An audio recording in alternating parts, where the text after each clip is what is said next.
estaba concelebrando con el obispo en la misa de mi ordenación y me tocó la parte de rezar por los difuntos. Y el difunto que yo tenía era un chaval de 19 años que había suicidado, chaval irlandés. Vengo a este país un año después y poco tiempo estando aquí, escucho una historia de un sacerdote que celebraba su segundo funeral en menos de un mes, 18 y 25 años, los dos jóvenes. Baja al ataúd, está ahí con el incienso, agua bendita y le inspira la oración. Pone una mano encima del ataúd y dice: demonio de suicidio, te mando a dejar a los jóvenes en el nombre de Cristo. Lo repite 3 veces. Después del funeral viene una chica joven y dice: padre, ¿qué estaba haciendo ahí después de la misa en el ataúd cuando ponía la mano? Y decía: ¿por qué preguntas? Y él decía: porque en ese momento sentí como una oscuridad, vi un peso tremendo levantar y me dejaba en paz y tenía como claridad. Y la historia me dejó saber que, como dice San Pablo, estamos luchando no contra carne, espadas y balas y guerras. Estamos luchando contra principados y dominaciones, que esos son rangos de ángeles, ángeles caídos, espíritus malignos, odiosos, que ¿a quién odian más? A quien Dios ama más. Los jóvenes, o sea, el ser humano, a los jóvenes en particular. El demonio quiere que nos matemos, que estemos estériles, todo lo opuesto a lo que quiere Dios. Y yo les doy la vida, y la vida verdadera, que Dios quiere que vivas, que Dios quiere que experimentes lo que es la vida con V mayúscula. No existir, vivir.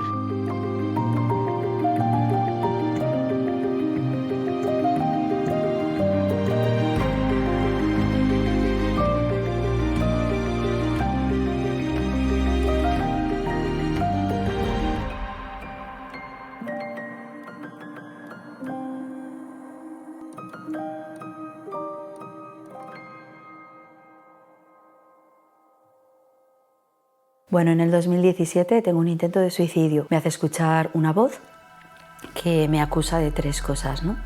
De que soy mala, de que nadie me quiere y de que estoy sola. Yo tenía pensado ya hasta día para quitarme la vida. Con los 16 años yo intento suicidarme, no sale, y es con 22 años en los que se me vuelve a plantear el suicidio.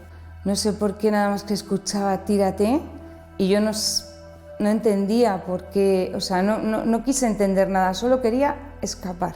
Tuve esta experiencia en la que Dios vino a mí y me dijo: voy a mostrarte algo que la mayoría de las personas no conocerán en toda su vida. Y me mostró su corazón roto.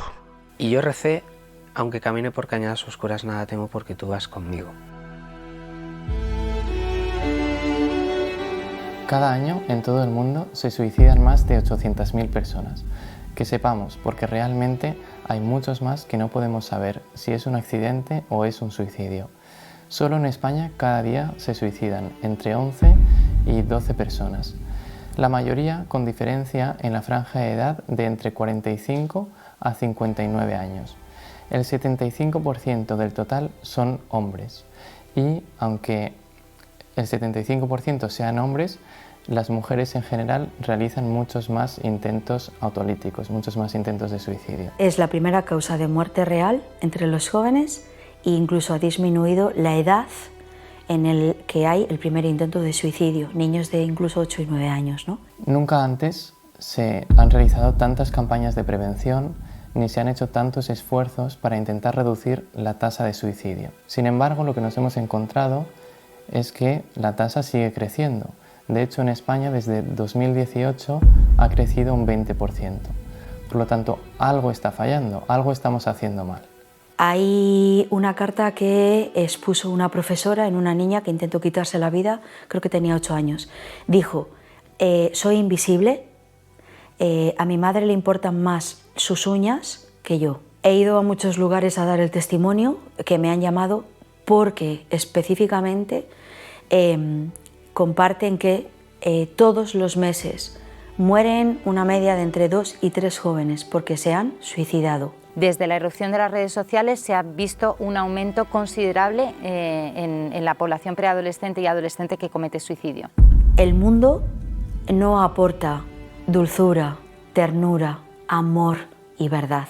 Solo invade una competición brutal y descarnada por ser y existir bajo sus parámetros. Tenemos que tener en cuenta que el gran problema de las redes sociales es que nos generan una constante comparación de mi vida con la de los demás, con lo cual mi vida ya no es mía, sino que mi vida además está mostrada constantemente online y además recibe los likes en función de si estoy cumpliendo o no con los estándares que esas redes sociales consideran oportunos. Vamos de frustración en frustración en el mundo, van de frustración en frustración y llega un momento en el que se pierde la esperanza. Hay un problema en la sociedad actual y es que no miramos ni para arriba ni para los lados, miramos sobre todo hacia abajo y hacia adentro. Entonces, los jóvenes ahora no tienen referente.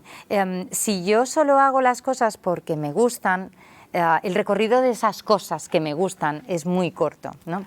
Entonces tengo que elevar la mirada, pero para elevar la mirada tengo que sacarla de lo que me gusta, que es mirar hacia adentro, para llevarla a lo que puedo aportar a los demás, que es llevarla al prójimo y en último término sublimar eso y llevarlo hacia aquello que puedo ofrecerle a Dios de alguna manera.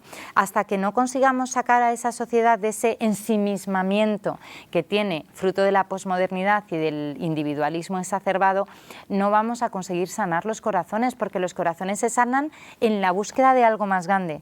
Pero hoy parece que estamos todos enfocados precisamente a intentar no buscarlo, ¿no? Parece que lo que nos condicionan es a que nos quedemos con lo pequeñito, con lo corto, con lo que a mí me importa, con el yo, mi, me, conmigo, que nos hace tanto daño. No solo ya es el aborto, no solo ya es la eutanasia, no solo ya es el suicidio, es todo lo que atenta contra la dignidad humana. Ahora mismo es el cambio de género, ahora mismo son los vientres de alquiler, ahora mismo son todo lo que es antinatural. ¿Por qué? Porque el fruto de todo eso está siendo un gran sufrimiento. ¿Qué trae toda esta cultura? Pues robar a toda costa la dignidad de lo que somos. Cuando yo ya no soy lo que soy, cuando yo ya he vendido mi dignidad, estoy a merced de cualquier viento que sopla en el mundo. Y esto es lo que hay ahora mismo, ¿no? ¿Qué trae como fruto? Sí, mucho sufrimiento.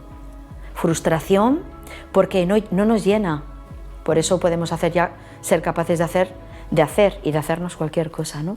Yo creo que una de las grandes pérdidas que hemos tenido en el mundo contemporáneo es que hemos dejado de entender que el valor de la persona no tiene nada que ver con el valor de la producción de la persona, ¿no? Tasamos el valor de la persona como tasamos el IVA, el impuesto del valor añadido, en función de lo que sea capaz de hacer, ¿no? Pues un aumento de depresión o de oscuridad, sí, se ve en general en la juventud. Y para mí es de cajón, o sea que es como si entras en mi casa, y eso es un buen ejemplo porque eso sí ha sido así. Entras en nuestra casa y veis una planta que está muriendo, está fatal. Y una persona que sabe algo de plantas dice, pues mira, la planta va fatal, no está recibiendo alimento, lo que tienes que dar de comer a una planta, no está bebiendo, no tiene agua, o tiene demasiada agua, no tiene luz, o tiene demasiada luz, hay una corriente que está ahí estropeando las hojas, mil cosas que puede ser que está sufriendo esa planta. Entonces ves un chaval que está andando con una cara larga y que es muy cínico y amargo y de un espíritu como ya viejo, dices, pues este chaval no está recibiendo lo que necesita para vivir, su existencia no va encajado en lo que es la vida de un ser humano. O sea que hay dos caminos, es el camino de la vida y el camino de la muerte. Entonces, no va bien el chaval y hay un aumento de suicidio y depresión, y pues claro, vamos a ver lo que está recibiendo ese chaval o no lo que está recibiendo. Cuando yo tenía 16 años fue cuando pensé por primera vez en suicidarme. Bueno, sí que es cierto como que debido también a que yo un poco era muy sensible, como que todo no sé cómo decir, como que todo me afectaba mucho y enseguida me venía hacia abajo, ¿no? Entonces, claro, es como cuando estás en una piscina y te estás ahogando, ¿no? Que dices como no puedo salir para afuera. Y bueno, y entonces yo pues decía yo solamente quiero que todo acabe, ¿no? Como anestesiar también como ese dolor y ese sufrimiento. Entonces pensé en el suicidio. pues decir, pues si yo me quito la vida, pues entonces todo acaba, como ya está, ¿no? Y entonces, bueno, pues yo intenté suicidarme. Realmente era como muy a conciencia, ¿no? O sea, el hecho de decir como no puedo más, y entonces como no puedo más, ya está, me quito la vida, ¿no? Entonces yo lo hice pensando como ya está, o sea, esto se va a acabar y ya no habrá más nada y ya está. Bueno, pues gracias a Dios pues no resultó, y es con 22 años en los que yo se me vuelve a plantear el suicidio. Realmente en este momento de mi vida yo estaba bien, o sea, es decir, todo me iba bien, el trabajo, los estudios, pues tenía mis amigos, pero yo experimentaba muchísimo vacío, ¿no? Como también el hecho de decir como solamente hay esto en esta vida, como ya está, no hay nada más, voy a estar haciendo esto ¿para qué, no? ¿Cuál es el sentido de todo lo que yo estoy haciendo, no? Entonces no veía ningún valor ni veía nada, y entonces al final es como vivir ¿para qué? O sea, y claro, y sobre todo ante el peso también que yo experimentaba de ese vacío, de decir, aunque me vaya bien, es que hay algo dentro de mí que es que no me cuadra, ¿no? O sea, como que no se llena. Y entonces yo iba como una muerta en vida. O sea, yo realmente iba por la calle caminando, pero es que me sentía como diciendo, quiero morirme. Cuando llegó la época de la pandemia era cuando yo ya dije como es que no puedo más, es que ya, o sea, es que no lo veo, ¿no? O sea, no puedo salir de aquí, es que yo no aguanto así. Hay muchísimos factores de riesgo y de protección. Los que trabajamos con pacientes en una situación delicada, o el personal sanitario de urgencias, o incluso abogados de familia, enseguida nos damos cuenta de qué factores son importantes o cuáles se están tambaleando en la vida de una persona. Por ejemplo, la salud o problemas de salud, el empleo, tener empleo o estar desempleado, tener una familia unida o tener problemas familiares, etc. Los factores de protección son aquellos que me hacen estar seguro y sentir útil, que me hacen sentir útil, que me hacen sentirme amado. Hay un ejemplo muy sencillo, un poco banal, pero que va a ayudar mucho a entender las pautas que los padres y profesores pueden dar para ayudar a evitar estos problemas que se producen en redes sociales relacionados con la intención de suicidio, el suicidio. Voy a poner un ejemplo que es muy tonto y que no está relacionado con el suicidio, pero nos permitirá trasladarlo. Imaginemos un grupo de niñas, pongamos como de 15 años, ¿de acuerdo? Están un viernes por la tarde arreglándose para salir. Esta es una de las cosas más importantes para las niñas de 15 años. Y entonces una de las niñas se pone un traje que quizá es demasiado corto, demasiado ajustado, demasiado escotado. Una de sus amigas, están todas en el cuarto, jiji, jaja, con música puesta, una de sus amigas le dice, tía, ¿no es demasiado? Ya está.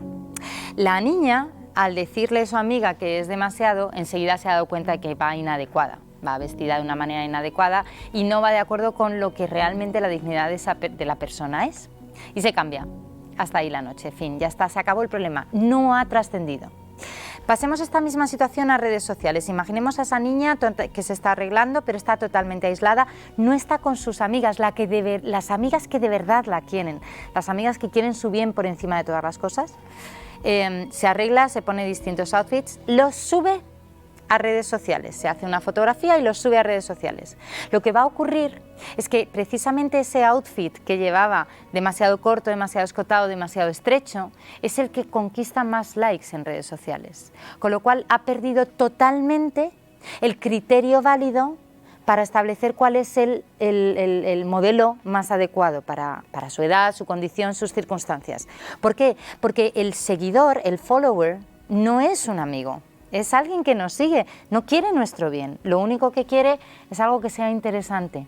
Entonces, con el tema del suicidio nos pasa un poco lo mismo. Si yo de repente muestro una tristeza, que puede ser normal, sobre todo en estas edades adolescentes, en el mundo real mis amigas se van a preocupar sinceramente por mí y van a tratar de ayudarme, pero si lo miro y si lo comento en el mundo de las redes, a lo mejor resulta romantizado, por ejemplo, a lo mejor recibo el like, el apoyo de otras personas que lejos de quererme sacar de aquello, me impulsan a estar más dentro.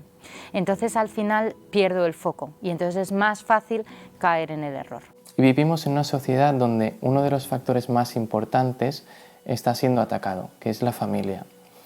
Además, somos generaciones que crecemos con expectativas irreales de la vida.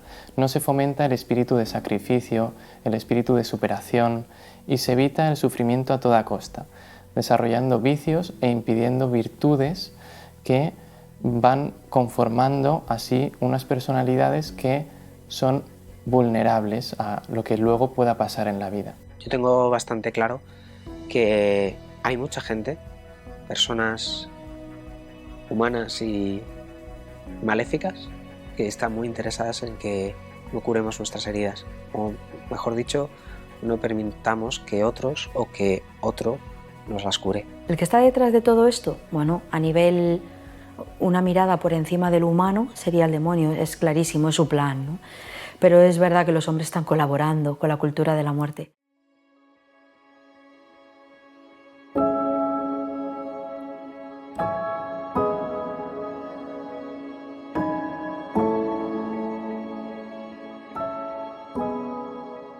Bueno, en el 2017 tengo un intento de suicidio.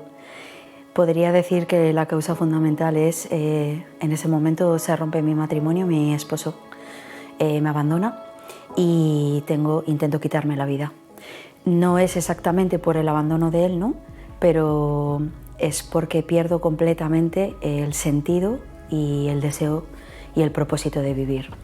La tristeza, la depresión y la oscuridad, sobre todo en la que me siento sumergida, me hace escuchar un día determinado, que es el día que intento quitarme la vida, me hace escuchar una voz que me acusa de 3 cosas, ¿no? De que soy mala, de que nadie me quiere y de que estoy sola. Que la forma en la que había elegido quitarme la vida iba a coger el coche, iba a conducir hasta un lugar donde hay un acantilado, ¿no? Y yo iba a apretar el acelerador hasta el fondo y solo tenía que dejarme llevar porque el coche caería y allí terminaría todo, ¿no? Era tal la angustia, el dolor, pero sobre todo era muy fuerte la opresión que sentía en la zona del pecho y me gusta decir que partía de las tripas, ¿no? De donde viene lo profundo, tanto para el bien como para el mal. Y era una urgencia brutal, era quítate la vida ya, ¿no? No tenía ningún tipo de control sobre eso. Entonces, cuando me fui a levantar del sofá, uno de los perros se puso sobre mis piernas y pesaba toneladas. No me pude mover. Y con toda la fuerza de entrenamiento y de cuerpo que tenía en ese momento, yo fui incapaz de levantarlo. Entonces veo la mano de Dios en esa batalla espiritual que no se ve con los ojos, pero que sí que se siente perfectamente, ¿no? y que te posee. Me quedé dormida, pero el pensamiento no se va, el pensamiento está ahí. Pero sí que es verdad que lo que se fue la fuerte opresión, las imágenes y la voz. Tuve cierta paz en medio de todo ese dolor interior en el que yo estaba sumergida y en esa oscuridad. Y fue el tiempo que también Dios propició para que pudiera recibir una llamada y me sacó con una excusa para viajar a Nepal e ir a ayudar.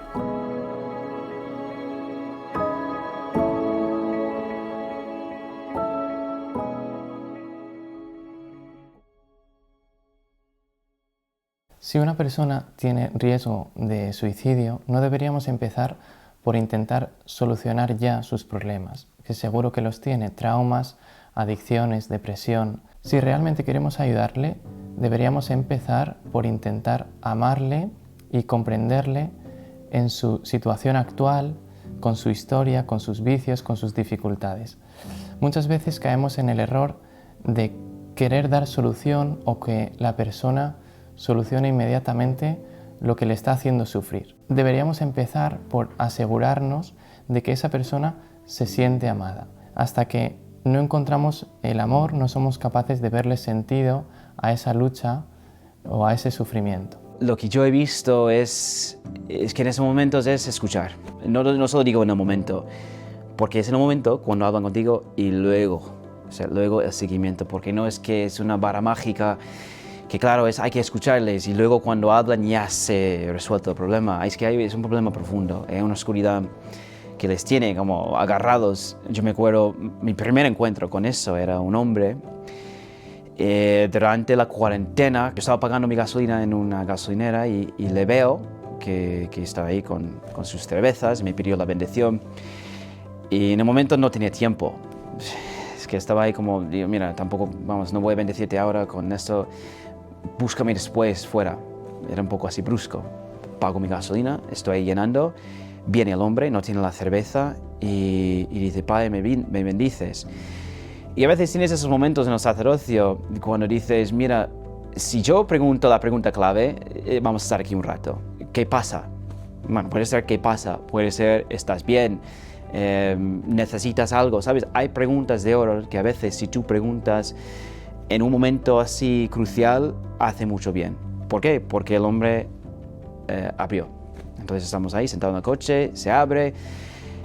Vamos, el chico había pasado de todo. En el mes de noviembre le hacía recordar un accidente que tuvo con su mejor amigo en coche. Murió su amigo. Cada noviembre piensa en ello. Es su culpa, sea culpa. Le deprime. La mujer la ha dejado y su hijo se ha ido con la mujer. Noviembre, llegaron Navidades, va a estar Navidad solo. Un tiempo de familia bonito, no para él. Un tiempo de sufrimiento, de estar solo. Todo esto mezclado con cuarentena. O sea, normalmente iba a la gasolinera para ver a gente, ahora gente con mascarilla, no ves a nadie, nadie habla contigo. Últimas Navidades, compro cerveza, bebo de cerveza y me meto en el río. Eso era el plan. Me ve a mí entrar, decía que ve un hombre de Dios porque yo llevaba sotana y dice, pide al Padre la bendición. Vamos, eso hace 4 años y seguimos. Todo bien, todo mejor. No. Lo opuesto, difícil. Teníamos un poco de breakthrough, un poco de luz recientemente. Yo estaba hablando de él, de la capilla de la oración. Porque si yo les meto en la capilla de la oración, mi trabajo ya está terminado, porque el Señor empieza a hacer lo suyo. Y el hombre decía, yo conozco la capilla que hablas, porque una vez yo tenía que reemplazar a un hombre que tiene un turno y lo hice. Y me dice, ha sido la hora de más paz que he experimentado en mi vida. Si llegas a una persona que quiere quitarse la vida, primero escucharle y luego llevarle al Santísimo. Ahí está, ahí estamos trabajando y yo creo que eso es la manera. Me encontré ya pues con la edad de 12 años que empecé a conocer lo que era el mundo que yo no conocía, lo que estaba detrás no me gustaba, me estaba haciendo daño. Empecé a conocer lo que querían los hombres, lo que querían los niños, ya no eran tan niños. Y yo pues pasé de las muñecas a encontrarme encerrada en algo que parecía que tenía que darme, a algo que yo no quería. Y esto me hizo sufrir muchísimo interiormente. Desde muy pequeña me sentí ya con 12 años pues invadida con este sufrimiento. Más tarde pues ya empezaron las primeras relaciones. El mundo te atrapa después de muchos sufrimientos con chicos que se ríen de ti un poco, que quieren cosas que tú no quieres dar. Al final finalmente accedes a pequeñas cosas y el enemigo pues va sembrando en ti ese dolor, esa frustración. Yo interiormente escuchaba, no vales nada, nadie te quiere. Pero yo entonces no sabía que era el demonio, pensaba que era yo la que pensaba esto contra mí.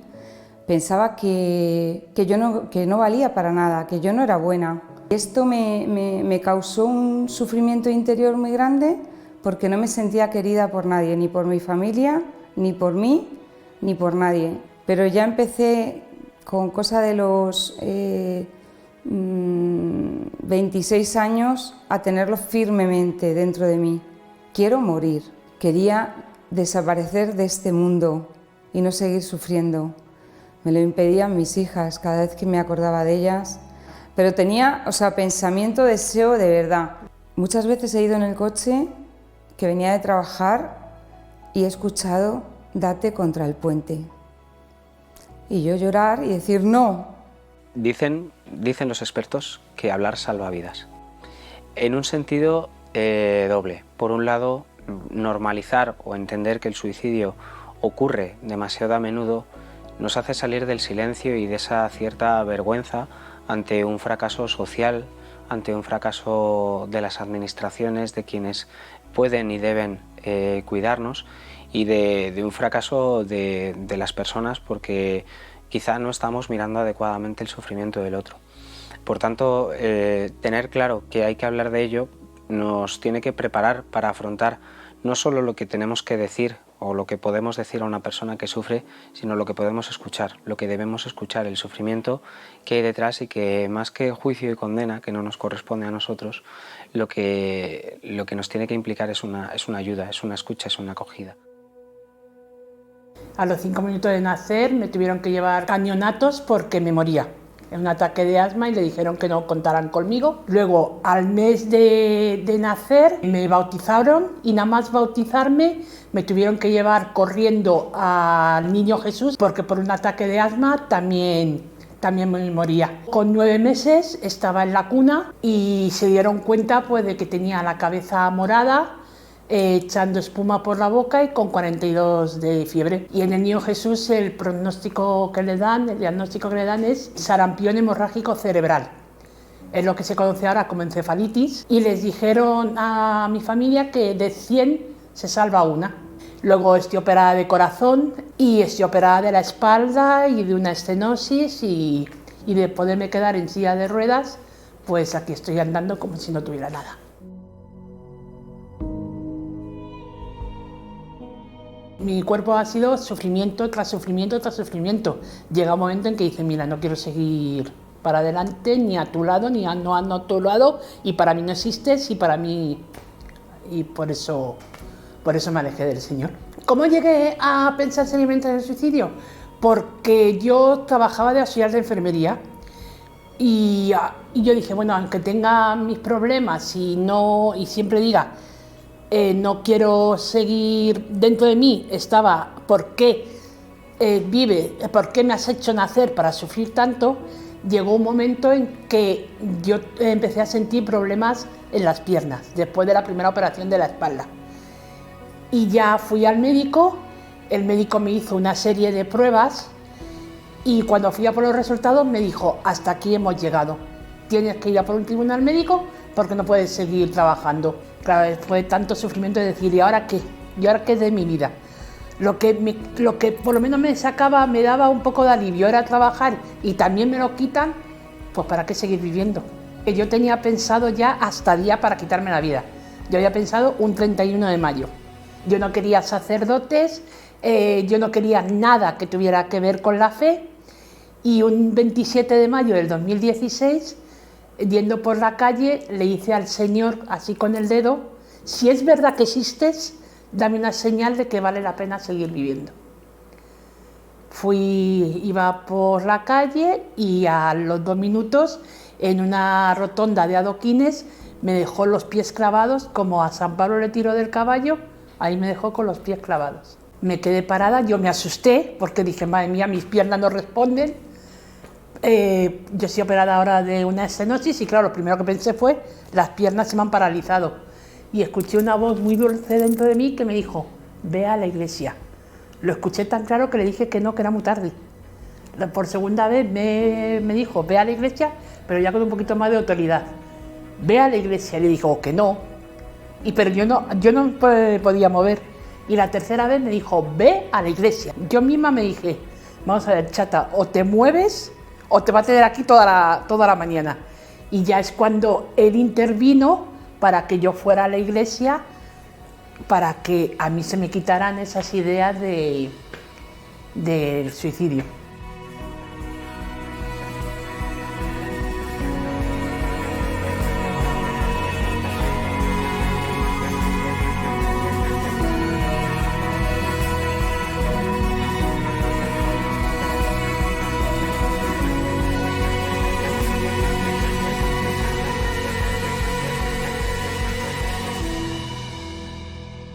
Klonsky y May hace una década desarrollaron una teoría, la teoría de los 3 pasos, que nos ayuda a comprender un poco mejor por qué una persona llegaría a quitarse la vida. El primer paso o la primera pregunta Dice así: ¿estás sufriendo y tienes desesperanza?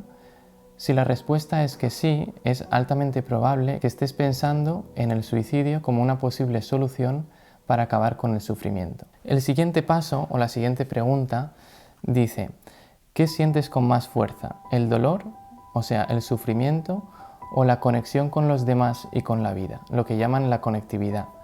Si respondemos que a pesar del sufrimiento nos sentimos queridos, nos sentimos valorados, conectados con los demás, la ideación será más leve. Pero si el sufrimiento es mayor y nos sentimos una carga para los demás, o tenemos sentimientos de soledad, el pensar que la muerte puede ser una solución será más fuerte. La tercera pregunta sería si tienes la capacidad de cometer el suicidio. Y esta puede ser la diferencia clave entre simplemente tener la idea o pensar en ello y realmente cometer un intento de suicidio. Si respondemos afirmativamente, convendría alejar de nosotros todo lo que nos puede hacer daño, ¿no? Armas, medicación o drogas. Si vivimos a cierta altura, pues todo eso es algo que debemos prevenir si hemos respondido afirmativamente a las otras dos preguntas. Todo está dirigido hacia la muerte, a la oscuridad, estar solo. No digo soledad, porque soledad se puede entender como una buena cosa.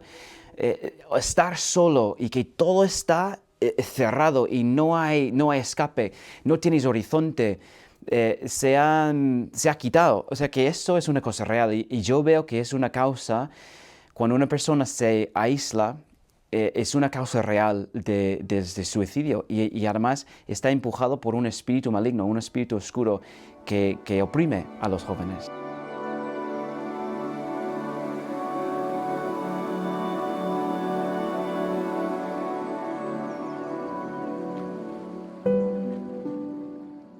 Fue casi una vocación, casi providencial, entender que podía contar por escrito no solo mi experiencia con el suicidio de mi madre, sino también todo el camino de misericordia que Dios había hecho conmigo y que de alguna manera podía transmitir esa misma mirada de misericordia sobre este tema tan doloroso y sobre mucha gente que lo sufre, ¿no?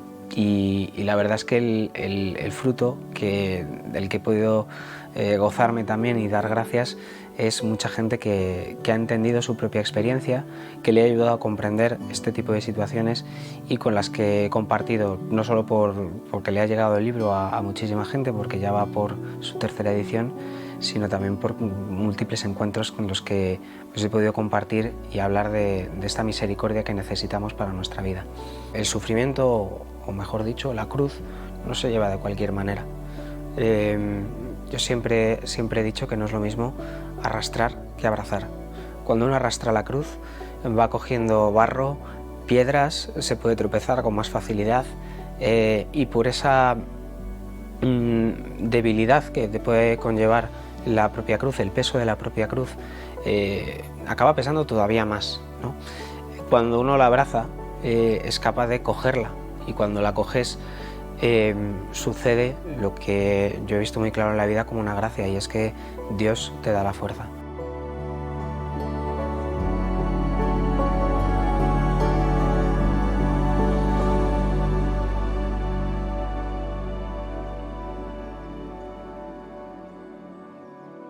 Pues la noche que murió mi hija fue el 22 de enero. Eran las 6 de la tarde, estaba oscuro, enero, caía una lluvia fría. Llegué a casa a las 6, soy constructor de casas, había trabajado todo el día, llegué a casa a las 6 y pregunté, ¿dónde está Ana?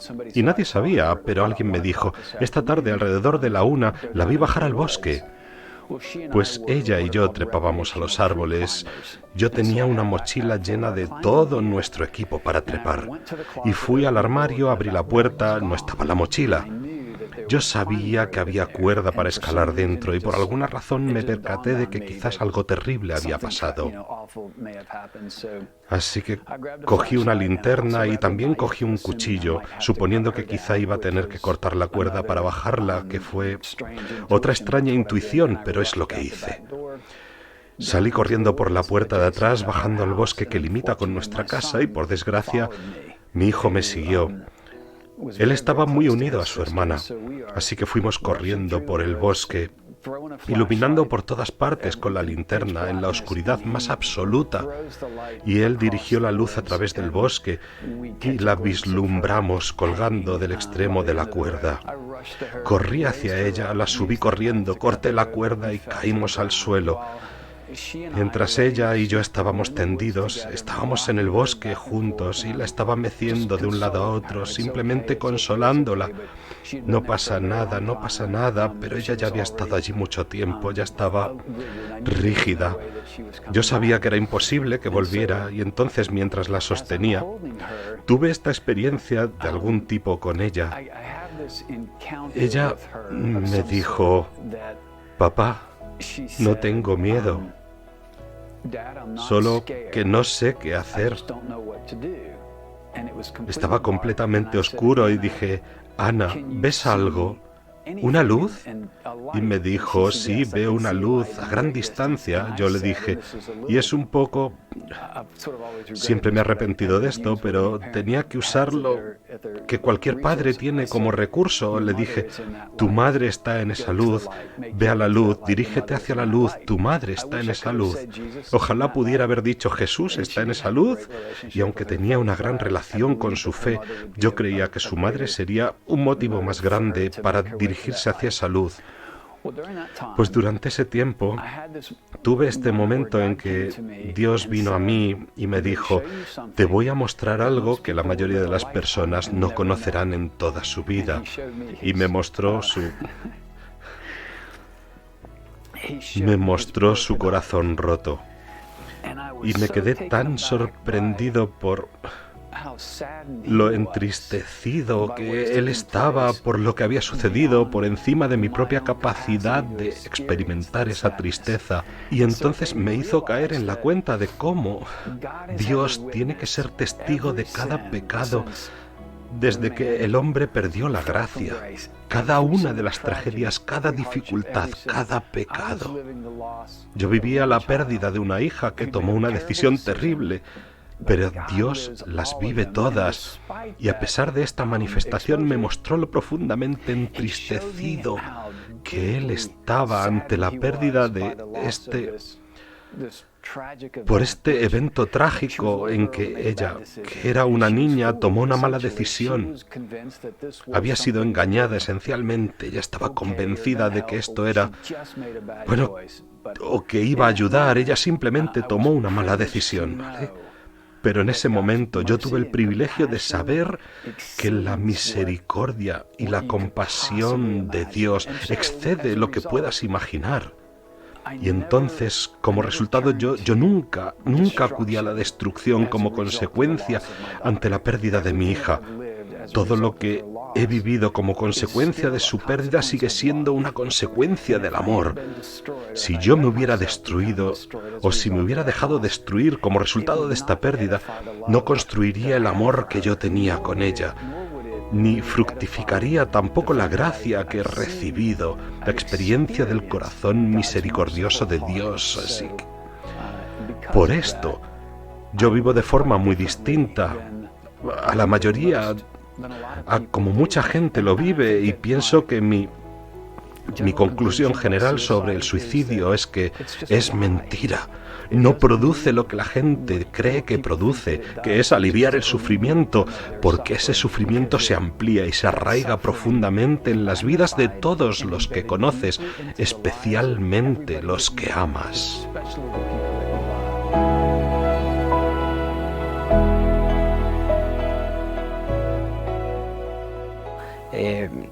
No es simplemente el entendimiento de que Dios permite un sufrimiento, sino sobre todo la certeza de que Dios sufre conmigo. Y por eso al lado de esta aceptación está el acompañamiento, porque ni siquiera Cristo en la cruz, aunque estaba solo, colgado en ella, estaba rodeado. Y en este estar rodeado, todo sufrimiento, cuando se vive junto a personas que te cuidan, que te acompañan, que te escuchan, que no pueden llevar tu cruz, pero sí a veces te pueden llevar a ti con esa cruz, uno se siente abrazado y se siente pues recogido cuando no tienes otra que dejarte caer, ¿no? En uno de los momentos, al entrar en la sala con el féretro de mi madre, ver tanta gente rezando, tanta gente en paz, pero dispuesta a comprender el sufrimiento, hizo que yo pudiese derrumbarme. Y podía derrumbarme porque también tenía en aquellas personas, en aquella iglesia, una madre que te recoge cuando tú te dejas caer bajo el peso de la cruz.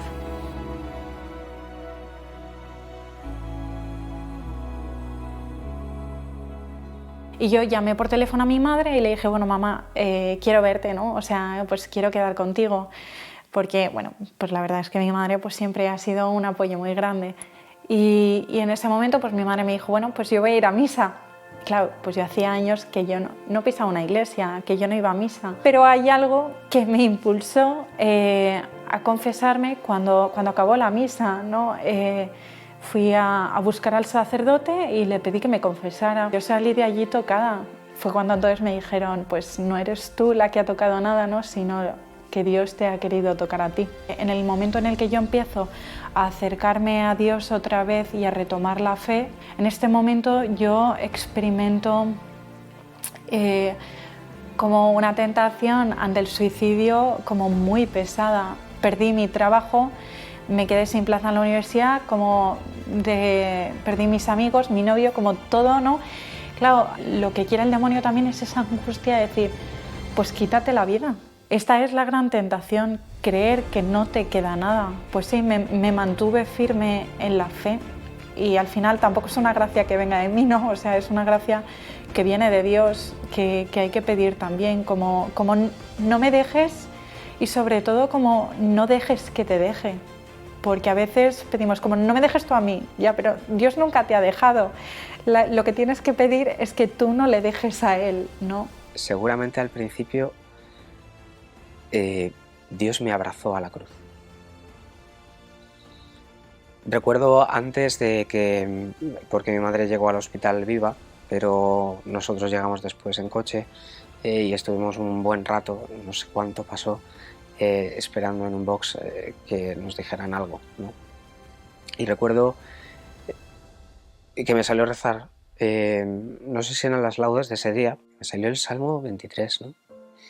Y yo recé, aunque camine por cañadas oscuras, nada temo porque tú vas conmigo. Al poco llegó el doctor a decirnos que mi madre había muerto y he tardado mucho en comprender, aunque ahí ya lo estaba viviendo, cómo ese tú vas conmigo tenía traducción, tenía nombre y apellidos, tenía rostro de tantas personas que estuvieron cerca de nosotros. Por eso sé que fue más una gracia que no mis simples fuerzas, que son pocas.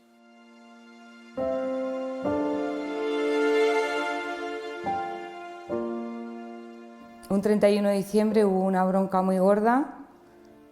Cuento otra fase de suicidio. Esta fue un poco que yo no deseaba esto, pero me pasó algo que yo no entendía que me había pasado ni cuando terminó. Había una ventana en mi habitación, hubo una pelea con una pareja, yo cogí, quité las ventanas y decidí tirarme porque quería paz.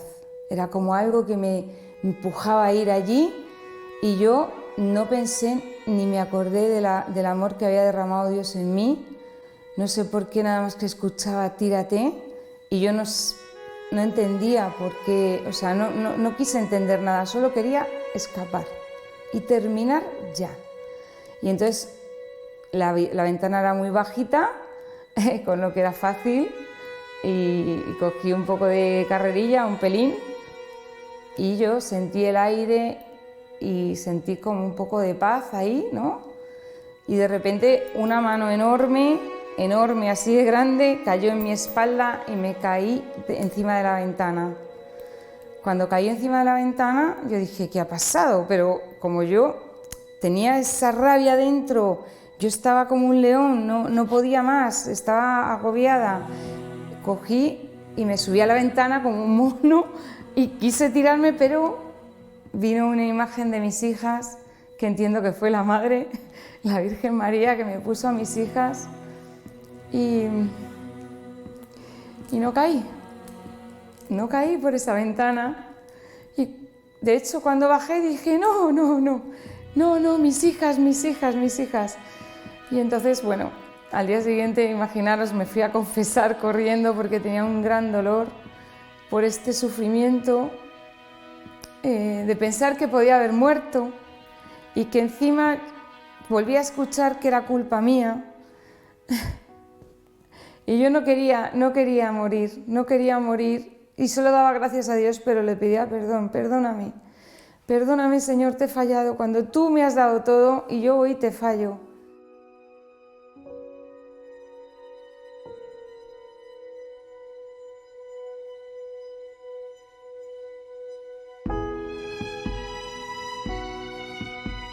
Bueno, en el 2017, porque si hago ese viaje a Nepal, me encuentro con Jesús de Nazaret, el resucitado, ¿no?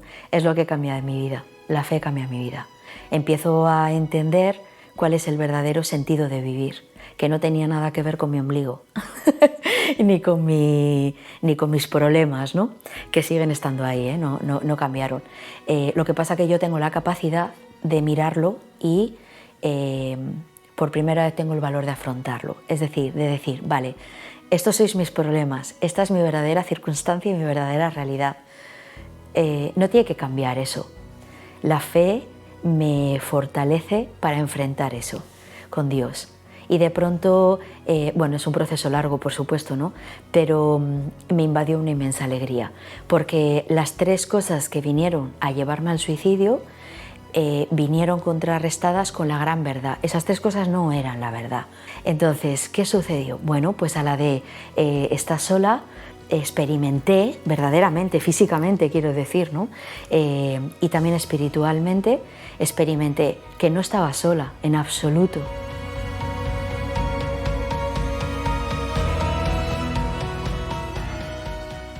Al nadie te quiere, pues experimenté su amor. Y es pleno, pero además es que no solo está su amor, ¿no? Sino experimenté el amor por la vida. Eres mala, esta fue la más impactante, ¿no? Bueno, Jesús vino a decirme que no me acusaba de nada. De pronto todas las acusaciones desaparecieron en él y me dijo, mira, y vi un cauce de una palabra que yo no había vivido nunca, tampoco la había experimentado, ¿no? Que es misericordia. Bueno, ¿había tomado malas decisiones? Sí. ¿Había hecho cosas que no estaban dentro de lo que se definen como bondad? Sí. ¿Llevaba muchas heridas? Sí. ¿Cosas que había cargado que no me correspondían? Sí. Por eso él, sabiendo todo eso, me lo quitó todo de golpe y me dijo, vale, ¿empezamos de nuevo? ¿Quieres? Y le dije sí.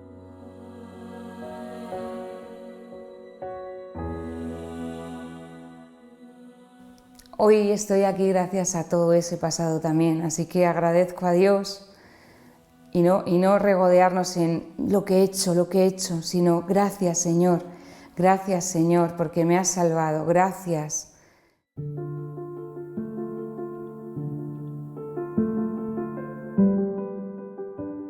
Y al llegar a la parroquia, don Álvaro estaba de espaldas, me saludó, pues me dijo de que le acompañara al despacho y las palabras que él me dijo, que Álvaro me dijo para que yo me reconstruyera por dentro fue: el Señor ha llevado su cruz por nosotros, ¿quién eres tú para no llevar la tuya?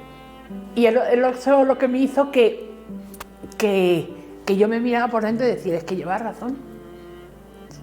Pobrecito mío, ¿no? Si el Señor pasó lo que pasó por nosotros, ¿quién soy yo para decirle tú sí, yo no? Que si tú estás pasando por un dolor muy intenso, por un sinsentido, si estás ya cansado de tanto sufrir, mira a la cruz, mira a Cristo y lo valiente que Él ha sido, ¿no? Y no podemos ser cobardes. Si Dios es capaz de sufrir por mí, ¿no voy yo a ser capaz de sufrir por Él?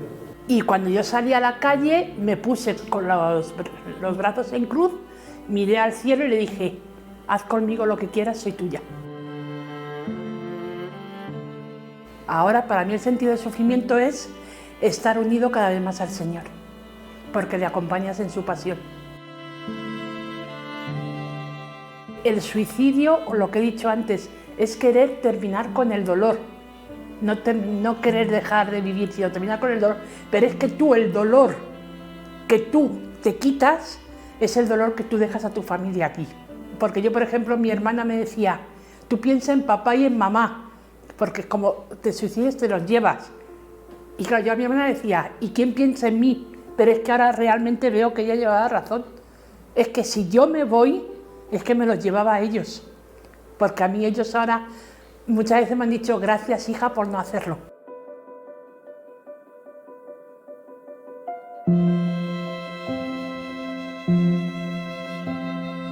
Es la tristeza lo que viene a intentar mordernos el corazón. Y su mordida es muy venenosa. Pero bueno, le vuelvo a mirar a él y le digo, Jesús hoy me ha mordido. Entonces dice, dame la mordida, dame el veneno, que yo lo transformo, ¿no? Y ya, me vuelvo a poner en pie y continúo viviendo. Ahora vivo, antes sobrevivía. Él puede hacer nuevas todas las cosas porque para él nada es imposible. Hoy en día nos hemos ido alejando de Dios sin darnos cuenta o dándonos cuenta, pero estamos muy desprotegidos. Sin Dios, cualquier persona que se vaya alejando de Dios queda sin protección y puede caer en el absurdo, puede caer en el sinsentido. El querer quitarte tú la vida es hacer daño al corazón de esa persona que tanto nos ama. Yo nunca podría decir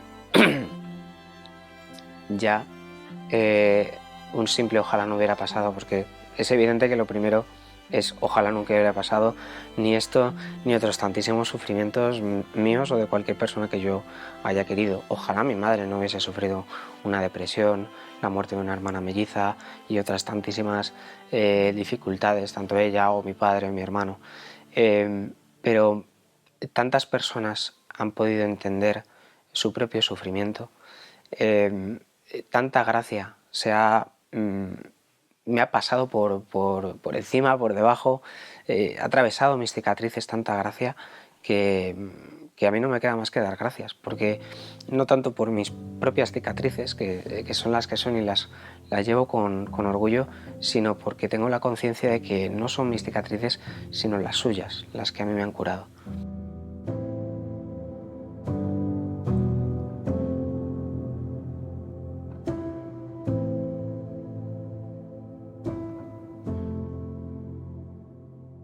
Darlo todo por amor a Dios, porque luego será recompensado con la vida eterna. Para no morir, para vivir.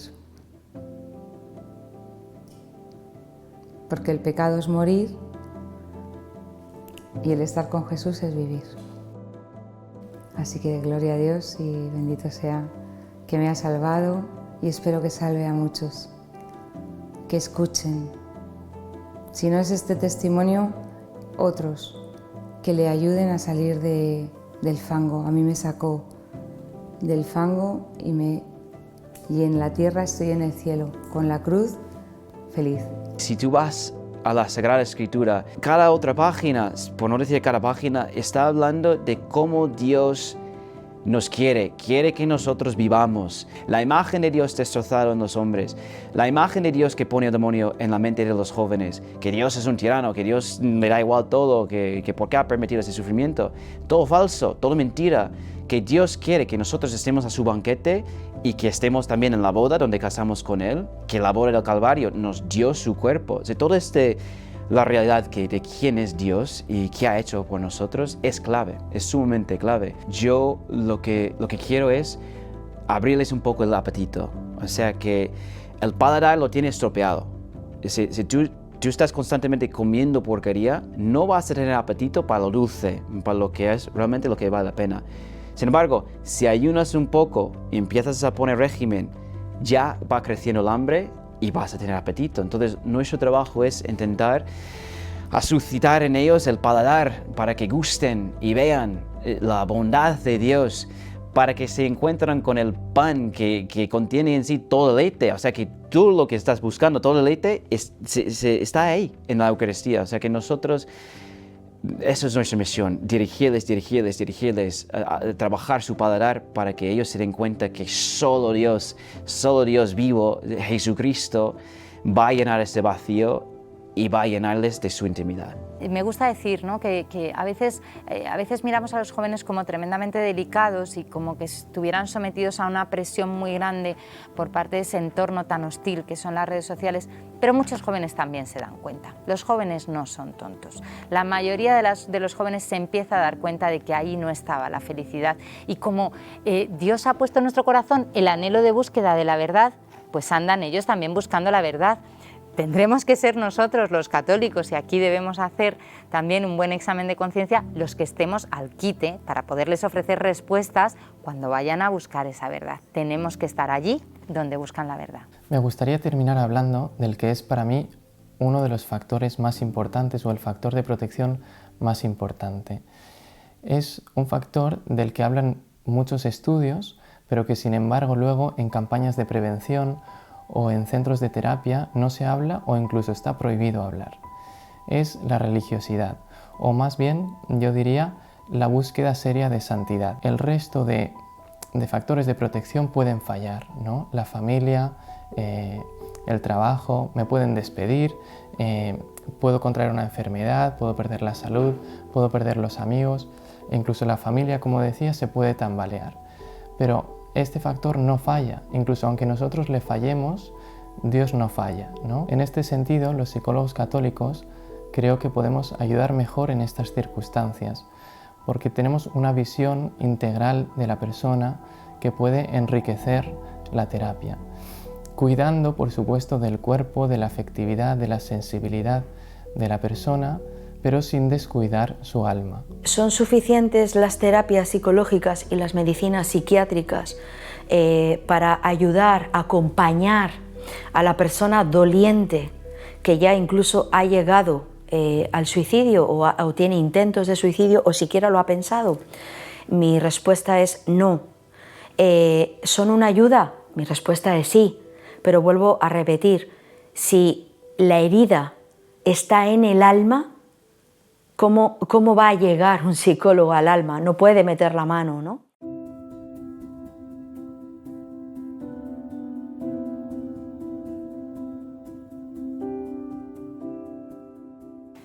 Nosotros tenemos una suerte en la universidad y es que tratamos muchísimo con gente joven. ¿Qué noto yo en estos chicos? Noto que están muy perdidos, noto que los han criado de una manera en la que les han hecho pensar que el egoísmo es lo que les va a ir bien, porque les va a centrar en ellos y pierden la perspectiva de que en realidad ahí solo ganarán disgustos, tristeza, soledad. Entonces, poco a poco, cuando ellos van descubriendo que en el darse a los demás es donde van a encontrar su felicidad, le encuentran sentido a todo, sentido a la carrera que están estudiando, sentido al trabajo profesional que vayan a tener mañana, sentido a cuidar de su abuela que se está haciendo mayor, sentido a tener una pareja estable, firme, con la que tener un compromiso y querer algo que hoy no está de moda, ceder ante esa pareja y decir, esto lo voy a hacer porque a ti te gusta, o esto no, esto lo hago porque tu vida mejora, no porque yo lo quiera. Y de repente esos jóvenes que encuentran el sentido en el dar y no en el recibir, esos jóvenes que encuentran el sentido en el hacer algo para cambiar el mundo, para que el mundo sea mejor, pues encuentran mucho mejor el camino que necesitan. Pero también hay mucha oscuridad, hay muchísima oscuridad, hay muchísimos chicos que no saben a qué puerta llamar. A veces ni siquiera encuentran la puerta de sus padres abierta para llamar. A veces sus propios padres tienen muchos problemas de salud mental, tantos que no son capaces de dar acogida a esos hijos que también los tienen. A veces están tremendamente solos, aunque estén tremendamente acompañados. Y me doy cuenta de que necesitan una respuesta, ¿no? Porque la están buscando. Hay carreras de montaña que se corren con muchísima niebla, ¿sí? Bueno, hay dos cosas que utilizan para hacernos llegar sanos y salvos a los habituallamientos. Son las campanas, los becerros de las vacas, ¿no? Que las cogen y luces. Necesitan escuchar un ruido suficientemente fuerte para por lo menos saber que ahí hay alguien, y una luz. Y nos tenemos que aposentar en esos caminos y tocar la campana de becerro, que es no parar de anunciar el Evangelio de la vida. Dios es vida y nos quiere felices. Y luego la luz tiene que brotar del interior de nosotros hacia afuera, en forma de sonrisa, en forma de miradas, en forma de abrazos.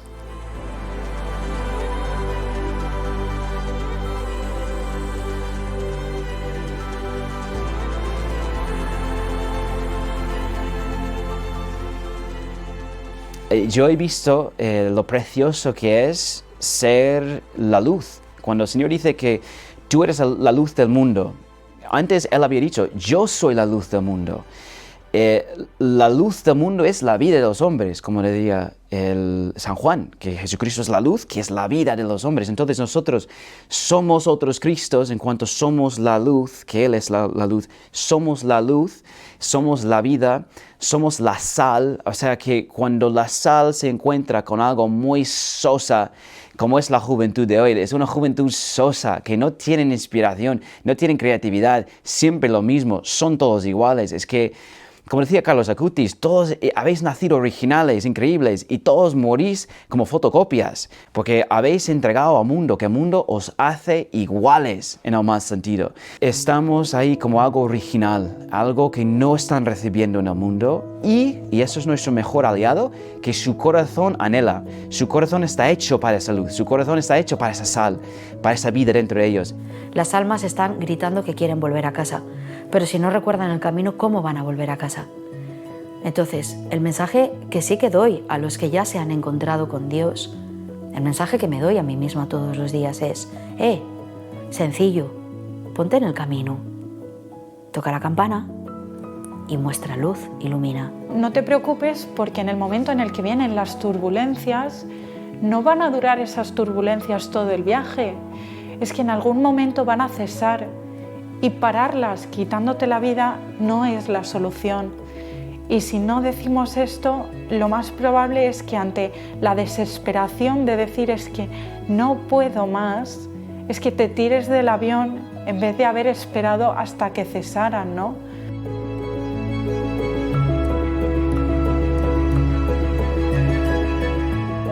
En muchos testimonios donde he ido a jóvenes, cuando ha terminado el testimonio han venido a abrazarme muy fuerte y a llorar diciendo, había pedido un signo a Dios. Yo le había dicho, si de verdad existes, dame una señal. Y me han dicho, hoy tú eres mi señal. La Iglesia tiene el poder de la oración. Los sacerdotes, las monjas, los creyentes, sabemos que hay órdenes contemplativas que se dedican solo a la oración y es muy poderosa. Yo me acuerdo un testimonio de una carmelita descalza que me tumbó y me ha ayudado en todo mi ministerio muchísimo. Ella era antes de ser carmelita una misionera de la caridad de la Madre Teresa. Y ella cuenta que entró en una casa y ve el padre de la familia, la madre y un niño, la familia entera. El padre y la madre tumbados por el suelo, que acaban de tomar heroína y estaban los dos tirados en el suelo. Y el niño ahí llorando. Y ella, a abrir la puerta, ver eso, en un momento tenía la inspiración y la convicción de la voz del Señor que decía en su corazón, a esos demonios solo se van a echar con oración y sacrificio. No hay misión sin oración. Si nosotros no estamos rogando y pidiendo y tomando conciencia que estamos entrando en una batalla contra los demonios, es que no va a funcionar. Y yo he visto como el Señor quiere que mis misas y mis oraciones van dirigidas hacia esa realidad que es tan real. Y a veces sí, vuelves de casa y te encuentras con una penitencia, un sacrificio que puedes hacer, y siempre con esa intención de echar estos demonios, de llegar a sus corazones, que crezca la semilla. Y eso es todo dirigido hacia ahí, la oración y la penitencia, que es crucial. Lo primero que puede llegar a esos corazones no son nuestras palabras humanas, no son nuestros actos. Lo primero es el poder de Dios. Y alguien en quien yo confío y a quien le confío todo es la Virgen María. Y rezo el Magnificat. En concreto, para esos corazones rezo el Magnificat. El Magnificat es un canto de esperanza.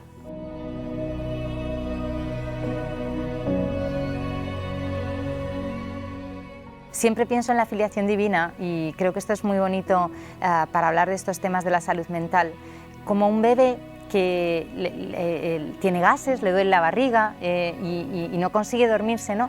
Y entonces la madre lo coge, lo acuna y de repente el bebé duerme plácidamente. Curiosamente, por cierto, si la madre se sienta, el bebé deja de dormir porque tienen ese sensor automático, ¿no? Que si la madre está de pie, el niño duerme, pero si la madre se sienta, no. Pero al menos ese rato el bebé ha tenido la paz de poder dormir en los brazos de su madre, ¿no?